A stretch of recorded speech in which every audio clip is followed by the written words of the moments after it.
All right, so we're gonna try this with this is 2.5 pounds of clay. Okay, put it in here. Gonna make a bowl. Get it wet. Press it down. Just take my hand here and run along the edge just to seal it to the wheel head so it doesn't fly off. And now I'm just gonna center the clay. So I'm pressing in with my right hand and down with my left, or down my right, in with my left, whichever. This is coming in this way and this is down. A bit of water to keep it lubricated. And we're just going to cone that up, move it up and down a couple times.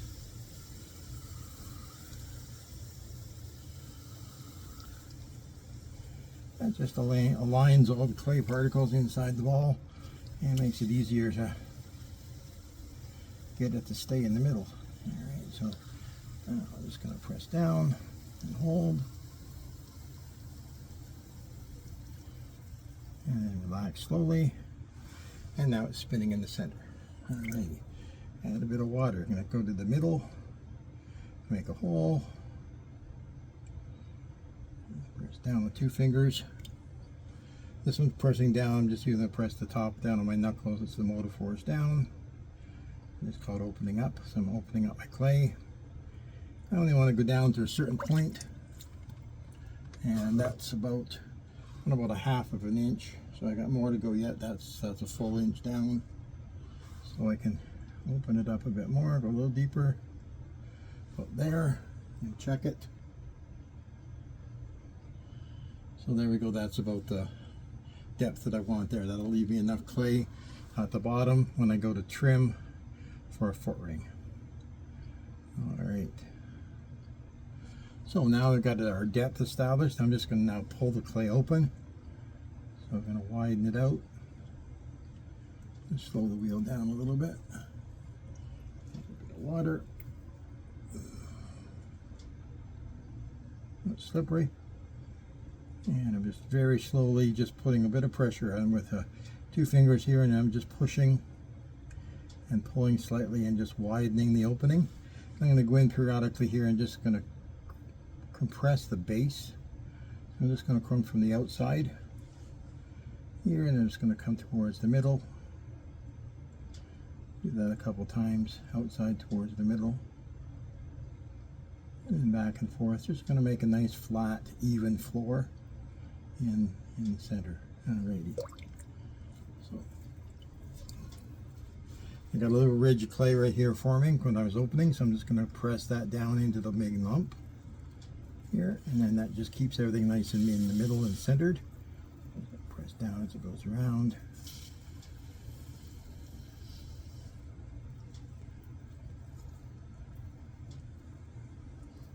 A little bit of a wobble. We'll fix that in a minute. Alright, so I'm going to get the clay moistened again. Come back in. I need to widen it out just a little bit more on the inside. So I got 2 fingers wide in the inside. That's good. That'll be my inside diameter. Give it a little cleanup. And add some water. So now I'm just going to start, and I'm going to push a little bit on the outside just to dig a little bit of a groove. Hands wet. And get underneath, and with hands braced on each side, I'm just going to lift that clay up slowly just to even out the wall, so it's the same thickness top to bottom. Might peel a little bit of clay off right there. Try and press that back into the wall. Here we go. Use a bit bigger sponge here. Push that back down.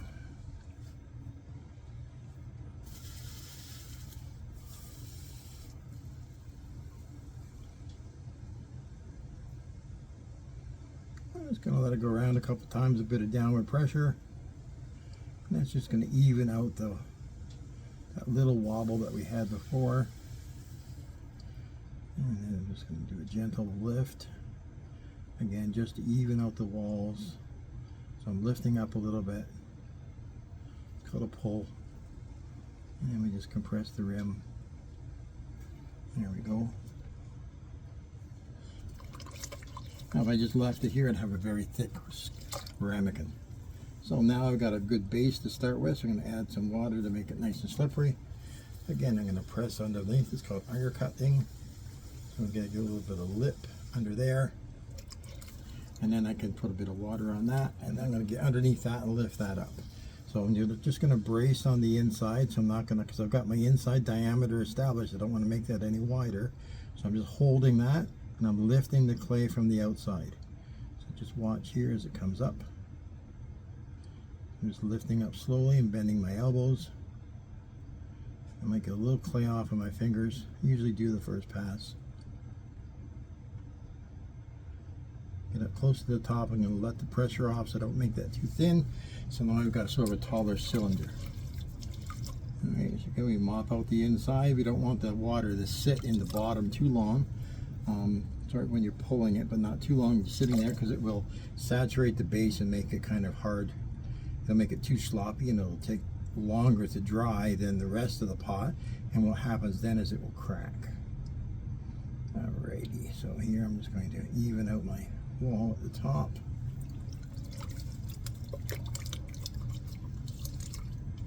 Once again, bit of water in and out to lubricate. And again, I'm going to undercut, get underneath the outside. This time I'm just going to use my sponge on the outside a little bit because it helps to press in a bit better. And I'm just going to hold the sponge down at the base. And I'm just going to lift that clay up.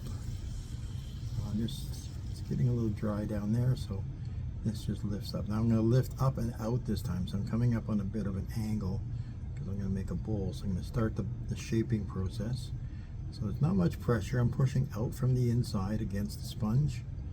And I'm just lifting it up, and I'm going to get to the top, and the rim's going to stretch out a little bit.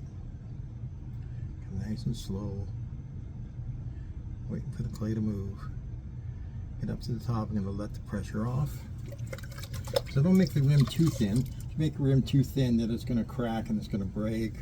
And you put it in the dishwasher, or you're going to bump it, and you just don't want to do that. So try to leave the rim a little thicker, so I'm just going to compress the rim here. So that just consolidates everything and thickens things up a little bit. There we go, like that. Good.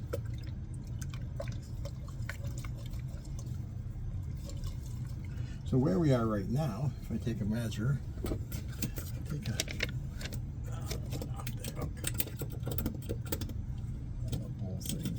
we go. Take a ruler.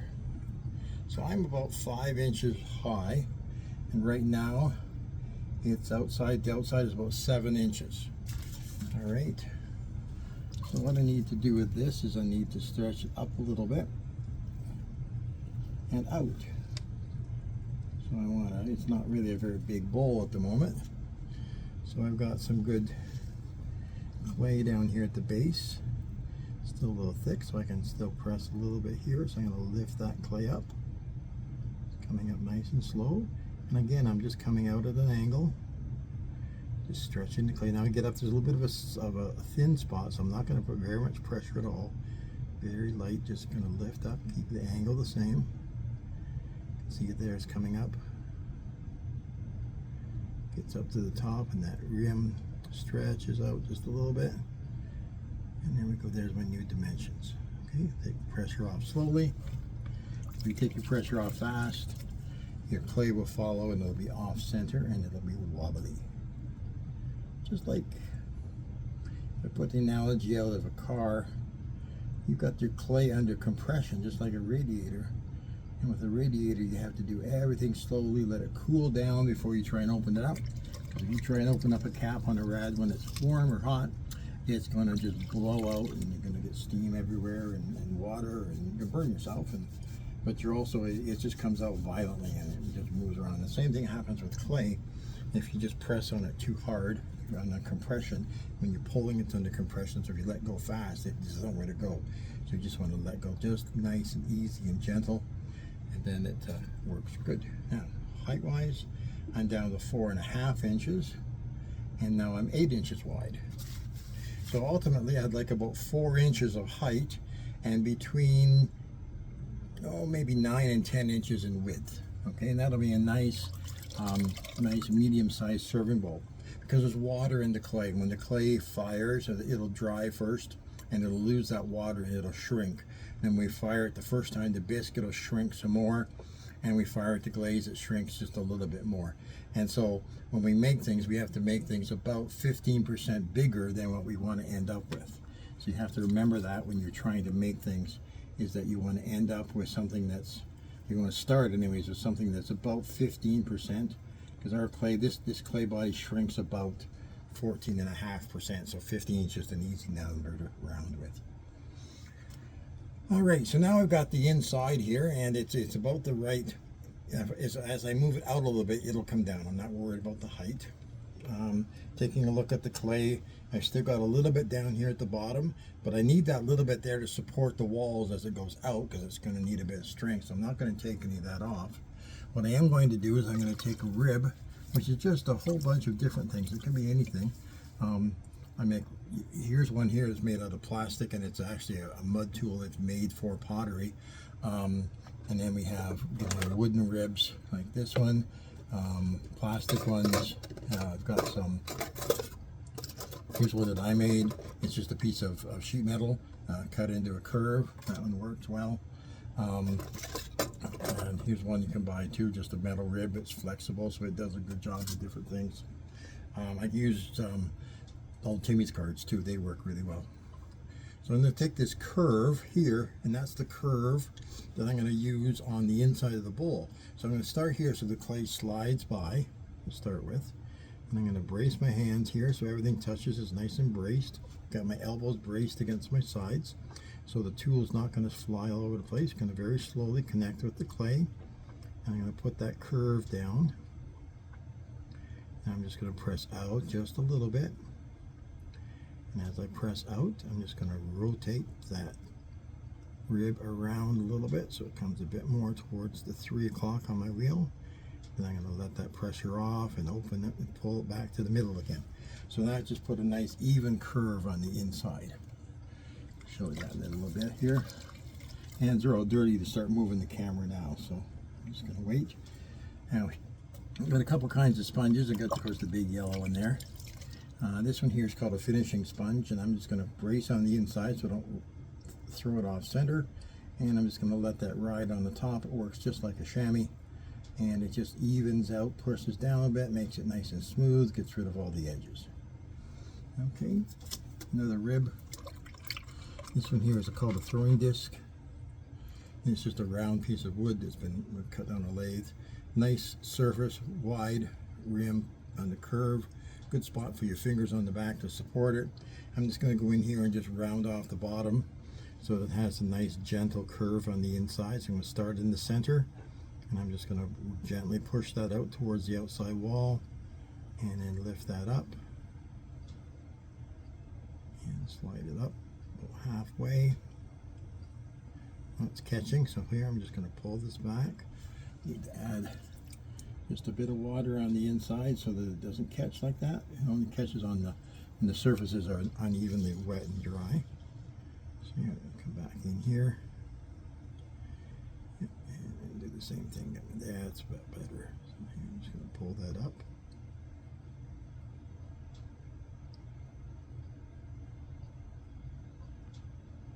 Hold it there.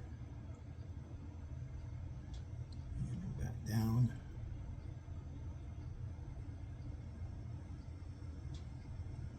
Base into the middle, let the pressure off and slowly lift it out. Take that off for next time. Now I'll just take my big sponge, which is a good mop, on the inside. Going to support the outside, just going to support it against the sponge, and so it doesn't press out to distort anything. Come up, so that cleans up the outside. I'm going to take my metal rib, which is nice and thin, like that, on the curve, because I can bend it and curve it. Just going to start on the outside at the bottom and just let that run up the outside. What this does is it peels off the little bit of slip and excess water that's on the surface, so you end up with dry clay and the whole thing doesn't get wet. So it's peeled off all that wet stuff, there, so that's the real clean wet, we call it slip. And the last thing I need to do here is just take this and just again come back in and just smooth out my edges on the rim, compress that a little bit so it strengthens it. So compress it here, gives it a bit more girth and a bit more compactness, I guess is what it does. It compacts the clay particles and pushes them down. And I'll use the, so see now I've got a sharp edge right here, and sharp edges are not wanted because they will, when you glaze them, they become very sharp. All right, so what we need to do is round everything off. So I'm just going to round that off, let that spin slow, lift that out. Last thing I want to do is take my sponge and just come down and clean up my bat, so it gets rid of all the excess water. This is just a little 8-inch square bat that I'm using here instead of a round one, and as long as it covers the base of the pot, it doesn't matter what shape it is because I don't look at it. But what it will allow me to do is when I put it on the shelf, I can stick more of them on than great big round ones. Now I've got a little trimming tool here. I'm just going to come in on the edge and come down underneath and just clean up a little bit of clay that's right at the very bottom. And that'll also give my wire, which I use to wire off the pot, a spot to run so it doesn't slide up and go through the bottom, which I've seen it do. All right, so there we go. We're all thrown. So that's a 2.5 pound bowl, and when it's all dried to the point where it's not flexible anymore, then we'll flip it over and we'll trim the base that we couldn't get to, and we'll cut a foot ring into that. All right, so the last thing I have to do is come with a real fine wire coming along like this. I'm just going to set it down, slide it into that ring, that groove I cut. I'm just letting it go around a couple times. There we go, and then pull it through all the way through, and that wires it off so it breaks the contact. So when it dries, it won't crack. And then last thing I like to do is just take a little tool here and just come along the edge and just clean up the little bit of clay that pops down on this edge. And it's just, well, two things. It dries better because it dries through the vat, so this cleans that area up.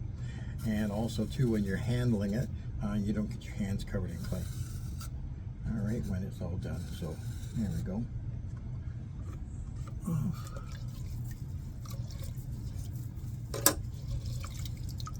Rinse that off.